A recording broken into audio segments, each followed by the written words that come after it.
তো গত ক্লাসে আমি আপনাদেরকে এরকম একটা ডিজাইন করে দেখিয়েছিলাম এবং এখানে আমরা একটা লিনিয়ার লেআউট নিয়েছিলাম। এটার ভিতরে আমরা তিনটা বাটন রেখেছিলাম এবং তিনটা বাটনকে আমরা ফিল প্যারেন্টের মাধ্যমে সমানভাবে কিন্তু আমরা লেআউট ওয়েট সেট করে দিয়েছিলাম। এখানে আমাদের ওয়েট সাম ছিল 6 এবং আমরা লেআউট উইথ তিনটার জন্য 2 2 করে আমরা তিনজনকে লেআউট উইথ 6 ভাগ করে দিয়েছিলাম সমানভাবে। এতে করে আমাদের প্রত্যেকটা বাটন সমানভাবে জায়গা নিয়েছিল, কিন্তু যখন আমরা মার্জিন ব্যবহার করেছিলাম প্রত্যেকটা বাটনে, তখন দেখা গেল যে কোনোটা জায়গা একটু কম পড়ে গেছিল। তো এই জন্য আমি আপনাদেরকে বলেছিলাম যে প্রত্যেকটা বাটনকে একটা করে লিনিয়ার লেআউটের ভিতরে রাখতে। তো আমি এখানে প্রত্যেকটা বাটনকে দেখেন লিনিয়ার লেআউটের ভিতরে রেখেছি।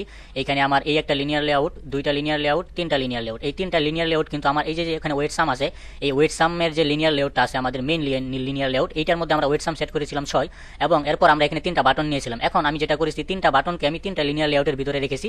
এই প্রথম লিনিয়ার লেআউটের মধ্যে এখন দেখেন আমরা যেহেতু লিনিয়ার লেআউট নিয়েছি, এই জন্য আমাদের লেআউট ওয়েটটা এখন লিনিয়ার লেআউটের বৈশিষ্ট্যের ভিতরে ঢুকে গেছে এবং লিনিয়ার লেআউটের লেআউট উইথ ফিল প্যারেন্ট হয়ে গেছে। এবং বাটনের জন্য আমরা আগে ফিল প্যারেন্ট নিয়েছিলাম, এই জন্য এখন আমরা ফিল প্যারেন্ট নিব না, কারণ ফিল প্যারেন্ট হচ্ছে আমরা যেখানে লেআউট উইথ ব্যবহার করেছি সেইখানে দেবো। তো এখন যেহেতু লেআউট উইথ আমরা লিনিয়ার লেআউটে ব্যবহার করেছি, তো বাটনের জন্য এখন আর ফিল প্যারেন্ট হবে না, এখন আমরা লেআউট উইথ হিসেবে ম্যাচ প্যারেন্ট দিয়ে দিয়েছি। তো এটা হচ্ছে আমাদের লেআউট ওয়েট, আমাদের 6 ছিল, ওয়েট সাম 6 ছিল এবং লেআউট ওয়েট আমরা এখানে 2 দিয়ে দিয়েছি।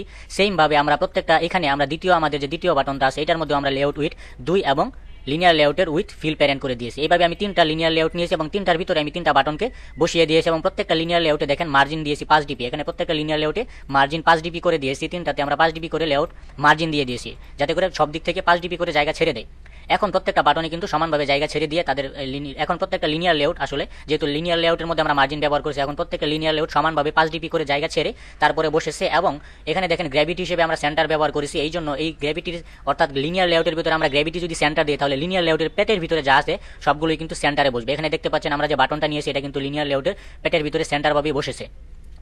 তো এই ছিল মূলত কাজ। গত পর্বে আমি আপনাদেরকে এটা করতে বলেছিলাম নিজে নিজে, তো তারপর আমি এখানে আপনাদেরকে একটু শর্টকাটে দেখিয়ে দিলাম। এখন আমরা যেটা করব সেটা হচ্ছে আমরা প্রথমে আমাদের অ্যাপ নেমটা হচ্ছে আমরা যদি আমাদের এই আমাদের যে ইমুলেটরে যাই তাহলে দেখেন আমাদের এখানে অ্যাপ নেম হিসেবে আমি যদি আপনাদেরকে দেখাই, অ্যাপ নেম হিসেবে এখানে দেখেন মাই অ্যাপ্লিকেশন লেখা আছে। এখন এই অ্যাপ নেমটাকে আমি যদি চেঞ্জ করতে চাই তাহলে কিভাবে চেঞ্জ করব? তো চেঞ্জ করার জন্য আমরা এখন যেটা করব সেটা হচ্ছে আমরা এখান থেকে আমাদের যে RES বা রিসোর্স ফোল্ডার আছে, রিসোর্স ফোল্ডারের মধ্যে দেখেন ভ্যালুস নামে একটা ফোল্ডার পাবেন। এই ভ্যালুস ফোল্ডারটাকে আমরা যদি এখান থেকে এক্সপান্ড করি তাহলে এখানে string.xml নামে একটা ফাইল পাবেন এই ভ্যালুসের ভিতরে। এই string.xml এ যদি আমরা যাই তাহলে এখানে দেখেন স্ট্রিং নেম হিসেবে এখানে দেওয়া আছে অ্যাপ নেম এবং এখানে দেওয়া আছে মাই অ্যাপ্লিকেশন। এই মাই অ্যাপ্লিকেশন যেটা আছে এটাই হচ্ছে মূলত আমাদের অ্যাপ নেম। এখন আমরা যদি আমাদের অ্যাপ নেমটাকে চেঞ্জ করে অন্য কিছু দিতে চাই, যেমন এখানে যদি আমি দেই, যেমন এটা মাই অ্যাপ্লিকেশন আছে, এখন এটাকে যদি আমি মাই অ্যাপ দেই, এখন মাই অ্যাপ্লিকেশনের বদলে আমি যদি মাই অ্যাপ দিই এবং মাই অ্যাপ দিয়ে এখন যদি আমি আবারও আমার এই অ্যাপটাকে আমার ইমুলেটরে রান করি তাহলে এখানে যেখানে মাই অ্যাপ্লিকেশন দেখাচ্ছে তখন এখানে আর মাই অ্যাপ্লিকেশন দেখাবে না, এখানে দেখাবে মাই অ্যাপ।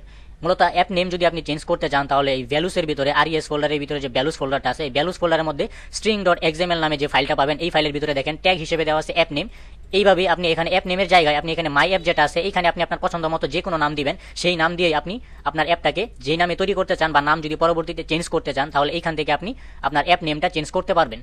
তো আমি অ্যাপটা আবারও রান করে দেখাচ্ছি আপনাদেরকে, আমার ইমুলেটরে রান করে দেখাচ্ছি যে আগে যে এখানে দেখেন মাই অ্যাপ্লিকেশন লেখা আছে। তো আমরা যেহেতু আমরা অ্যাপ নেম চেঞ্জ করেছি, এখন যদি আমরা অ্যাপটাকে আবারও রান করি আমাদের ইমুলেটরে তাহলে আমরা মাই অ্যাপ্লিকেশনের জায়গায় আমরা কিন্তু মাই অ্যাপ দেখতে পারবো। দেখতে পাচ্ছেন এখানে কিন্তু আগে মাই অ্যাপ্লিকেশন লেখা ছিল, এখন মাই অ্যাপ চলে আসছে। তো এটাই হচ্ছে মূলত অ্যাপ নেম, আপনি কিভাবে চেঞ্জ করবেন সেটাই মূলত আজকে আমি আপনাদেরকে দেখালাম। আপনারা কি করবেন, RES ফোল্ডারের ভিতরে ভ্যালুস নামে যে ফোল্ডারটা পাবেন এটা এক্সপান্ড করলে string.xml নামে একটা ফাইল পাবেন, এই ফাইলের মধ্যে দেখেন স্ট্রিং নেম অ্যাপ নেম।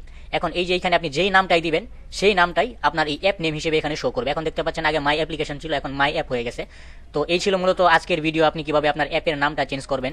এখানে দেখেন আমার তিনটা বাটন, আমি যখন অ্যাপটাকে রান করেছি প্রত্যেকটা বাটনকে আমি লিনিয়ার লেআউটের ভিতরে রেখেছি এবং এখন তিনটা বাটনই সমানভাবে জায়গা নিয়েছে এবং খুব সুন্দরভাবে বসেছে। তো এটা ছিল মূলত আজকের ভিডিও, আপনি কিভাবে অ্যাপ নেমটা চেঞ্জ করবেন। পাশাপাশি আমি একটু শর্টকাটে আপনাদেরকে দেখিয়ে দিলাম যে লিনিয়ার লেআউটের ভিতরে কিভাবে বাটনগুলোকে রাখতে হয়। এটা আমি কাজ করেছি হচ্ছে আমাদের একটি সেকেন্ড অ্যাক্টিভিটিতে কাজ করেছি। এখানে আমাদের যে ওয়েট সাম ছিল ওয়েট সাম 6 ধরে আমরা তিনটা লিনিয়ার লেআউট নিয়ে তিনটা বাটনকে প্রত্যেকটা লিনিয়ার লেআউটের ভিতরে ঢুকিয়ে দিয়েছি। এখন এই ছিল মূলত আমাদের মেইন কাজটা ছিল আমাদের অ্যাপ নেমটা চেঞ্জ করা। তো এই ছিল মূলত আমাদের আজকের ভিডিও। তো সবাই ভালো থাকবেন, সুস্থ থাকবেন, আল্লাহ হাফেজ।